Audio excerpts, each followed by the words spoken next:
विपत्ति ऐसी बनी ही नहीं थी जो नीलकंठ वर्णी के सदा आगे बढ़ रहे चरणों को रोकने में समर्थ हो।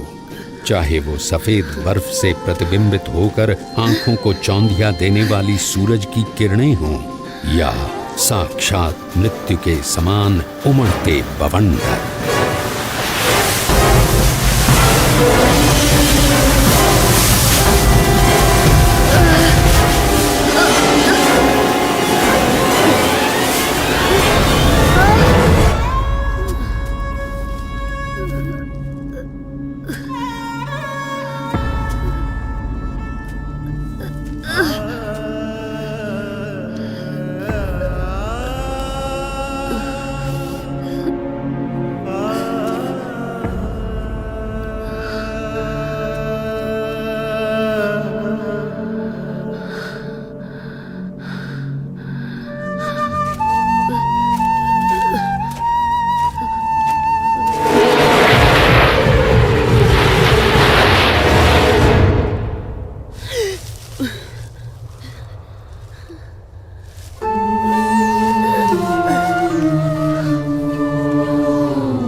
नीलकंठ वर्णी ने अपनी यात्रा को जारी रखा, हिमालय के शिखरों से भरे हुए प्रदेश तिब्बत में।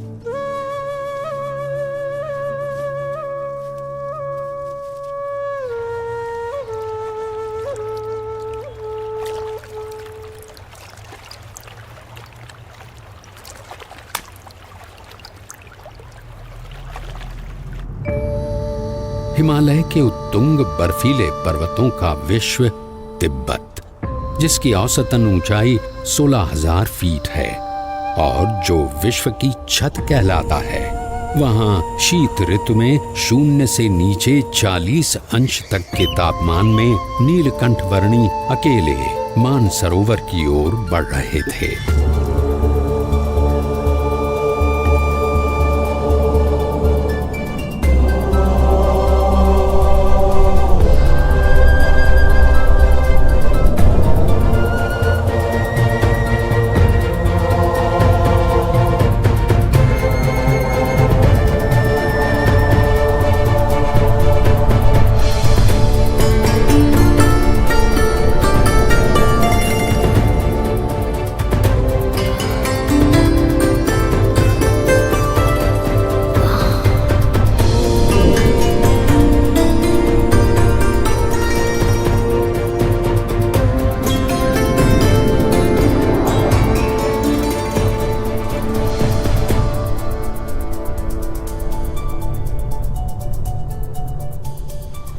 परमात्मनि यो रक्तो विरक्तो अपरमात्मनि।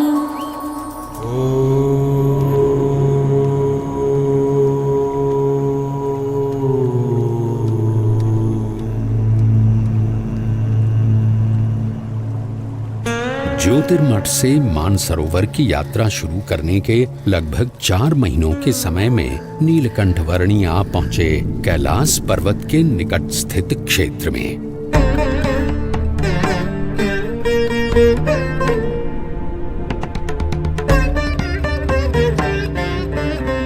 लगभग 21,700 फीट ऊंचे कैलाश पर्वत की तलहटी में राक्षस ताल सरोवर के निकट लगभग 15,000 फीट की ऊंचाई पर स्थित विश्व के सबसे ऊंचे मीठे जल के सरोवर मानसरोवर पर नीलकंठ वर्णी आ पहुंचे।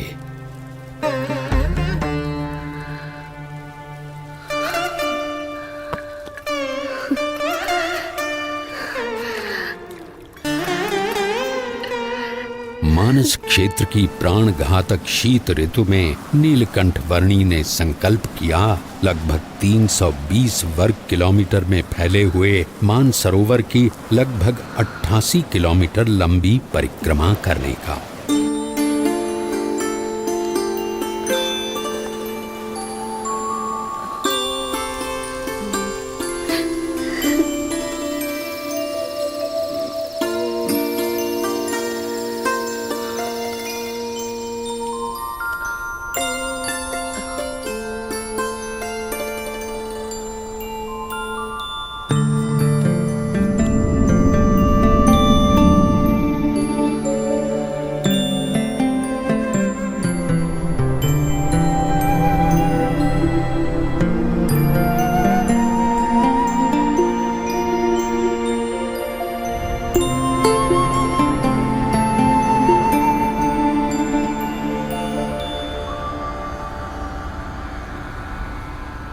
धर्म नियम और भक्ति क्रियाओं के पालन में कोई भी समझौता न करके नीलकंठ वर्णी मुमुक्षु मात्र के लिए जैसे एक उदाहरण प्रस्थापित कर रहे थे। जहाँ शीत ऋतु में पीने के लिए भी पानी की व्यवस्था उपलब्ध नहीं थी, वहाँ भी स्नानादिक नित्य नियमों का पालन करते हुए भक्ति पूर्वक नित्य पूजा के नियम को भी दृढ़ रखते हुए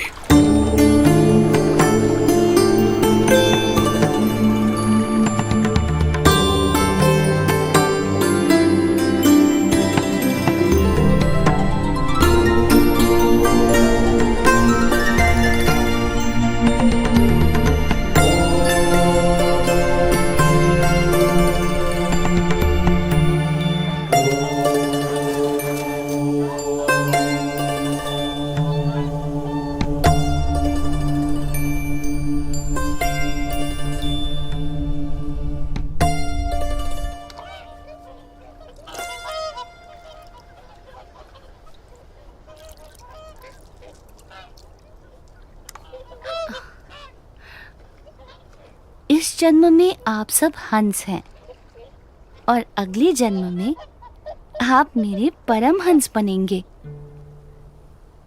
इस जगत में साधुत्व के जो परम विशिष्ट आदर्शों का सृजन होगा, उसका आप सब हिस्सा बनोगे।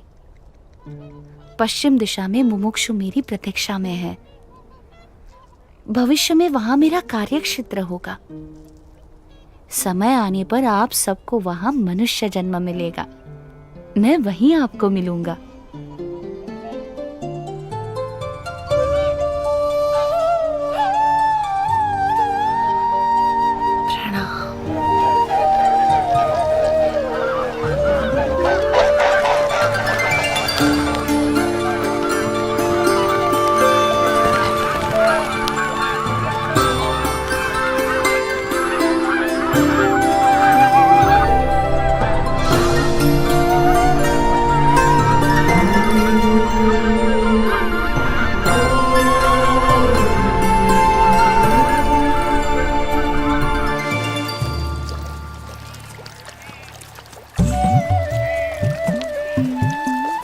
शीत ऋतु तिब्बत प्रदेश में बिताकर नीलकंठ वर्णी पुनः बद्रीनाथ जाने के लिए निकल पड़े।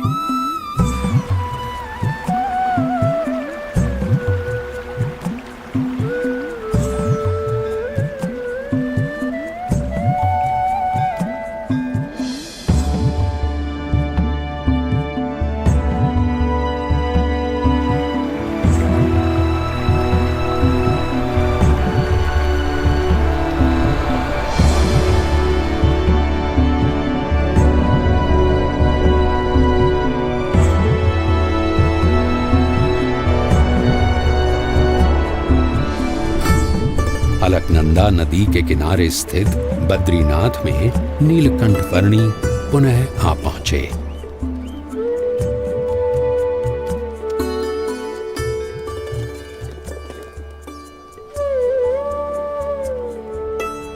जय बद्रीनाथ जी की जय बद्री विशाल, जय बद्री। ओ पुजारी जी आ गए।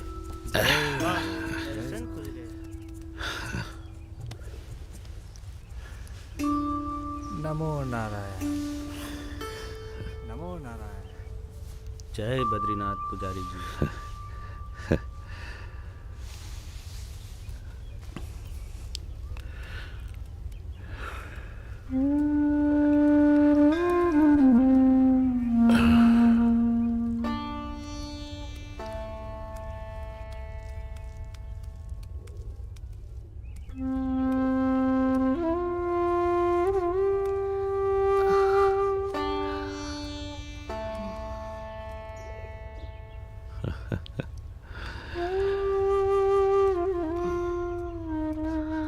नीलकंठ वर्णी, आप नीलकंठ वर्णी हो? जी पुजारी जी। अरे प्रभु, जब भी आपको याद करता था तब चिंता होती थी कि आप किस हाल में होंगे। जीवित भी होंगे या नहीं। जाते समय मैंने आपको कहा था ना कि मैं आपसे फिर मिलूंगा। सो आ गया। परंतु आपका शरीर?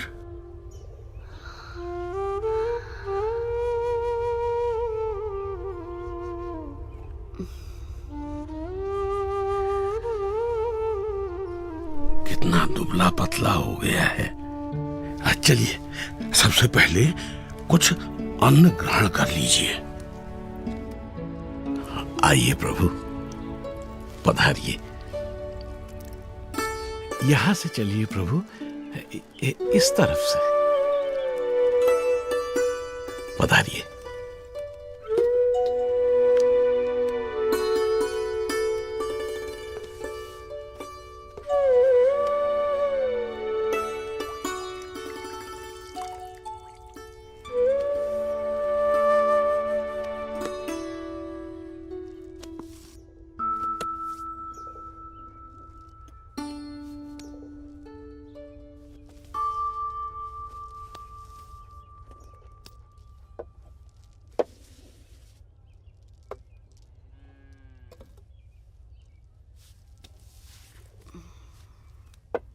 मानसरोवर जाने से पहले अंतिम भोजन आपके वहां ज्योतिर्मठ में किया था, और वहां से लौटकर प्रथम भोजन भी आप ही के यहाँ कर रहा हूं।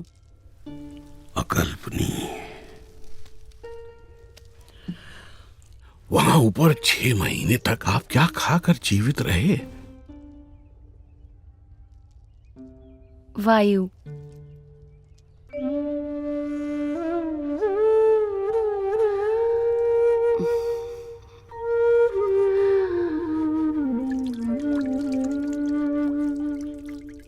मुमुक्षुओं के भावों को परख कर उन्हें अपने संबंध से कल्याण के मार्ग पर प्रेरित करते रहने का नित्य क्रम नीलकंठ वर्णी ने अखंड रखा था। उनके साथ उनकी जगहों पर उनके ही जैसे बनकर रहते हुए। इस दुर्लभ मनुष्य जीवन का उपयोग परम कल्याण के लिए होना चाहिए, नाशवंत भौतिक सुखों के लिए नहीं।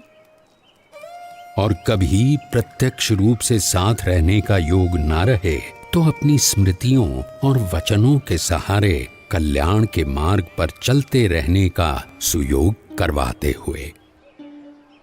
प्रभु, आपने कहा था कि आपकी यात्रा कल्याण के लिए है,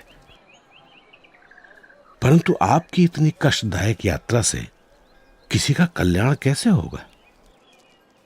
इस पृथ्वी पर जगह जगह पर अनेक मुमुक्षु हैं जो सच्चे भक्ति भाव से साधना कर रहे हैं। मुझे यात्रा करके उनसे भेंट करनी है, उन्हें कल्याण के मार्ग पर प्रेरित करना है। दूसरों के कल्याण के लिए स्वयं पर इतना कष्ट? नीलकंठ, आपकी यात्रा सच में कल्याण यात्रा ही है। मेरा परम सौभाग्य कि मुझे आपकी सेवा का अवसर मिला। मेरा ध्यान रखने के लिए आपका भी धन्यवाद। आप अपना विशेष ध्यान रखिएगा नीलकंठ वर्णी। शुभम भवतु। प्रणाम।